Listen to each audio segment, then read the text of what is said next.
कदाचित् कालिन्दी तटविपिन सङ्गीतकरवो मुदाभीरी नारीवदन कमला स्वादुमधुपः रमा शम्भो ब्रह्मा मरपति गणेशार्चितपदो जगन्नाथस्वामी नयनपदगामी भवतु मे।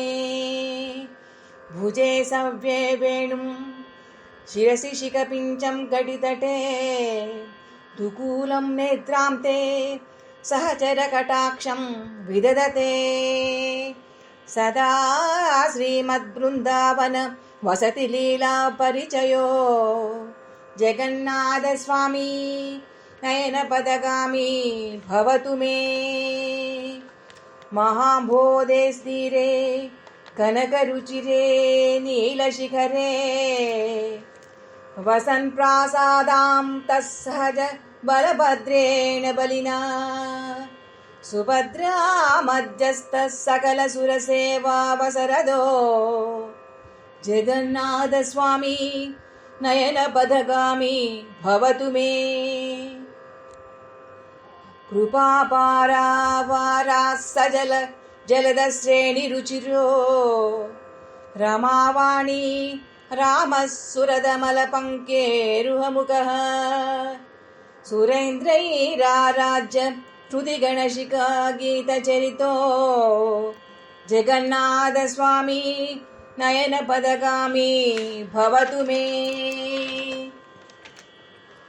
रथारूढो गच्छन् पथिमिलितभूदेववटलैः स्तुतिप्रादुर्भावं प्रतिपदमुपाकर्ण्य स्वदयः दयासिन्धुर्बन्धुः सकलजगतां सिन्धुसुतया जगन्नाथस्वामी नयनपदगामी भवतु मे।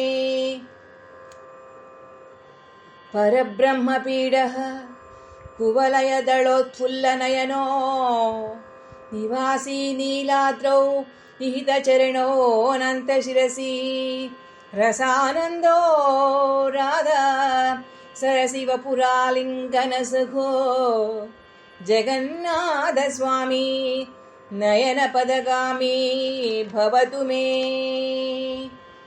न वै याचे राज्यं न च कनकमाणिक्यविभगं न याचेऽहं रम्यां निखिलजनकाम्यां वरवधूं